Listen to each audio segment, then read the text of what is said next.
I mean, this festival lineup needs no introduction. Look at that.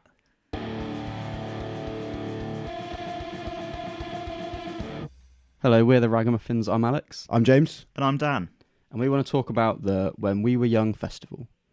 Seemingly came out of nowhere to pretty much no prior announcement that I was aware of.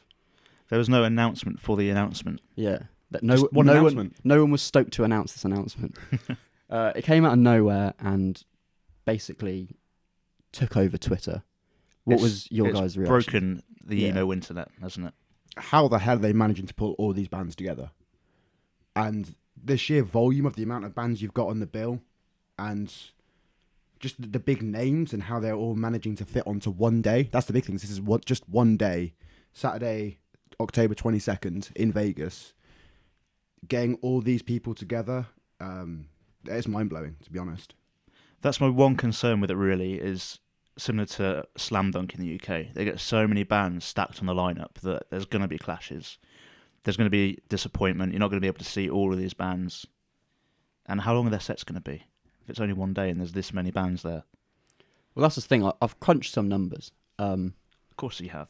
I knew you would. Just because logistically, like, how does it work? And I don't mean to rain on anyone's black parade here. Hey! Well, I like that. Good job. Thanks, guys. So, Slam Dunk 2021 that we went to had 48 bands across 6 stages. That's if you count 2 stages at Jägermeister, 2 stages at Key Club, which equals out to 8 bands per stage. This one has 66 bands across apparently 3 stages. 22 bands per stage. Now, let's assume they do the same thing where they have basically 2 split stages. That's still 11 bands per stage. I mean, you've got to factor in... Are we starting at 9 a.m? Well, it opens at 11. I can't imagine the first band will be on till 12. And then it's on till midnight. So it's 12 hours. But even still... The only thing you can see is that, like we said, bearing in mind some of the names on here, you're going to have some big bands that are going to be probably just doing half an hour sets, 40-minute sets. Yeah. And probably the appeal is that Live Nation putting this together are probably giving them a decent payday for this as well. But it's going to be very much reduced on the amount of time each of these bands are going to be on the stage with that kind of volume coming through. It just seems crazy that they were able to get all of these bands. Because it's like the emo equivalent of Avengers Endgame. Everyone that you've like grown up loving and watching is just appearing in this one place. And I find that every time I look at the poster, I'm just picking out new bands that I keep forgetting that I'm seeing. And you just like look at some of the small names and then it's like, oh shit, Atreyu were there. Oh shit, Neck Deep were there. And you just pull out different things there. And that's still, I think, surprising that how deep it is. And you look at even just some of the small names, you look at like Neck Deep, who've just been announced to headline Slam Dunk later this year. They're a smaller name on here. And just the variety, you still look in there and you've got some heavy bands like Not Loose are going to appear alongside My Chemical Romance on a festival bill. Did you ever think that was going to happen? Yeah, it's crazy, isn't it? I think also looking at the poster, it's almost like a psychological like Rorschach test. Like the first band that you pick out is going to say something about your personality. Like if you picked out you're a nonce. That might not make it in. Valid point. I might bleep out the band name. Do that. I mean, but it is crazy, and also the design of the poster is intentional. Like, yeah, there's been a lot of criticism about that, about it being like hard to look at. Like we've mentioned, it's hard to actually read the band names, but it's exactly like that for a reason. It's getting people talking about it. Yeah, and also it's exactly like those memes where you're like, you've got $50,000 to spend on a festival. Yeah, pick 4 names or whatever. Or people saying like, "Oh, this is what my middle school like notebooks looked like." Yeah. It was just covered in band logos. I think that's the whole point. Is that people it's exactly that will sort of look at this and instantly feel that hit of nostalgia. That's the other thing. Like, there's going to be so many clashes, obviously, that you can look at this just from the outside perspective and think, "I'd like to see them. I'd like to see them," or you know what, 90% of those bands on here, I'd like to go and see. That ain't going to happen. That's the thing. I mean, we went to Slam Dunk for about 70 quid. I can't remember the exact price that we paid. And we came away not sad about it, but just a bit annoyed at the clashes and leaving sets early, or all your friends are at this stage, but you want to see a band here.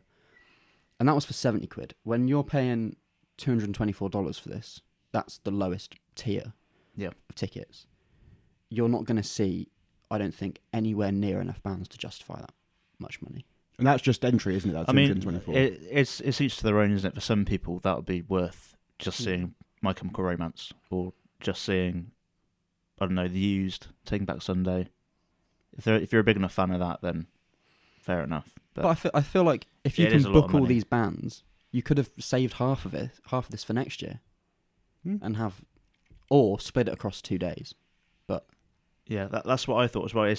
There's no longevity to this, is there? This is going to be a one-off, I think. yeah, because the only Who do you book next year? How do you top it?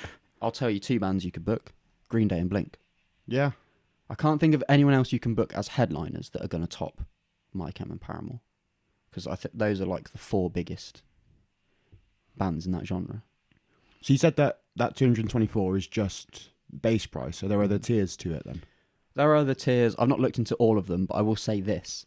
The next tier up for an extra $175 gives you the ability to go for a piss in an air-conditioned bathroom instead of a portaloo. Is that it?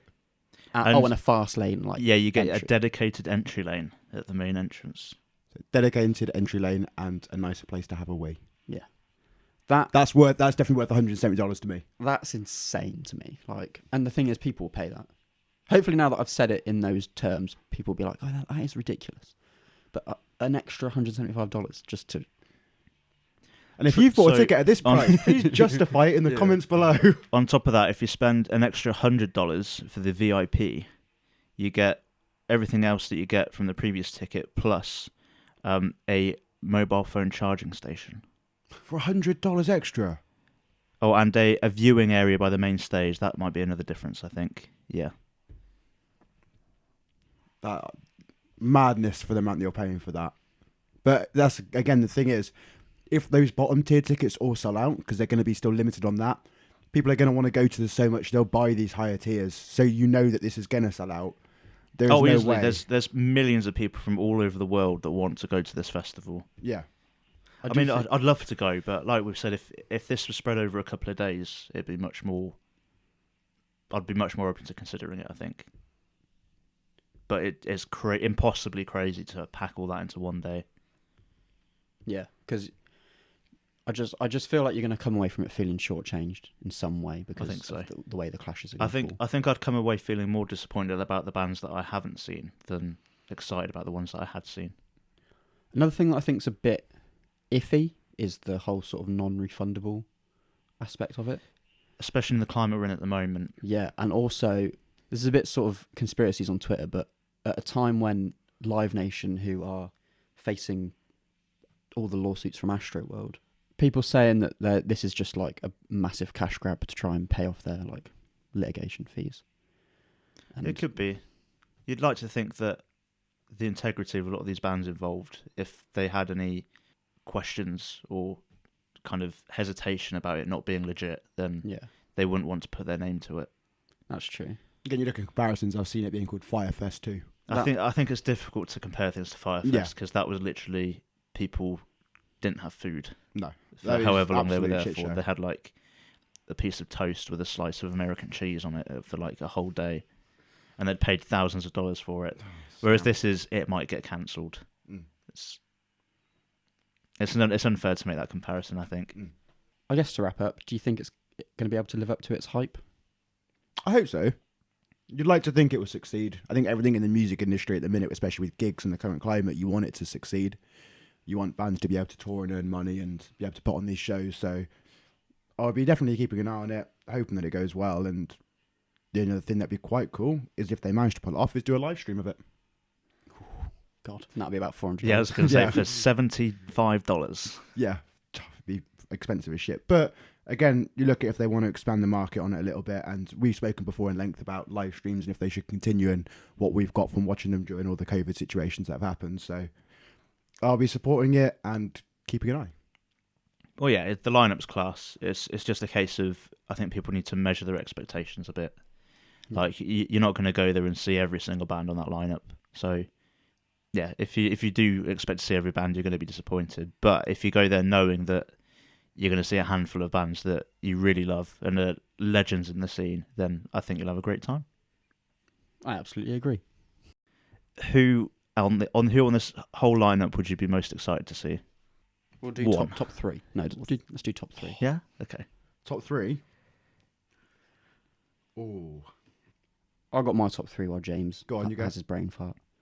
It's Knock Loose, Paramore, and I didn't actually have my third. this is going so well to close it.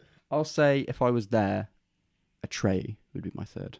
Because when else would I ever see a Trey? So that'd be my three. I think I'd go for the Wonder Years because I love the Wonder Years. The Wonder Years. Shocking how maybe far down the poster they are as well. it's correct. That's testament to the other names on the poster, though, isn't it? I guess. And then probably the Story so far, because I could see them pulling out an old school classic on this. And then maybe My Chemical Romance, just to say I've seen them mainly. Bring Me the Horizon, Neck Deep, and I Prevail. Fair enough. They are my three. Well, there we go. That's our discussion about When We Were Young Festival. Let us know what you think in the comments. And subscribe. It's a shame the Killers aren't there, considering it's called When We Were Young. That is a shame. And it's in Vegas. Yeah. Where they're from. I didn't know that. Sorry, Killers. Not invited.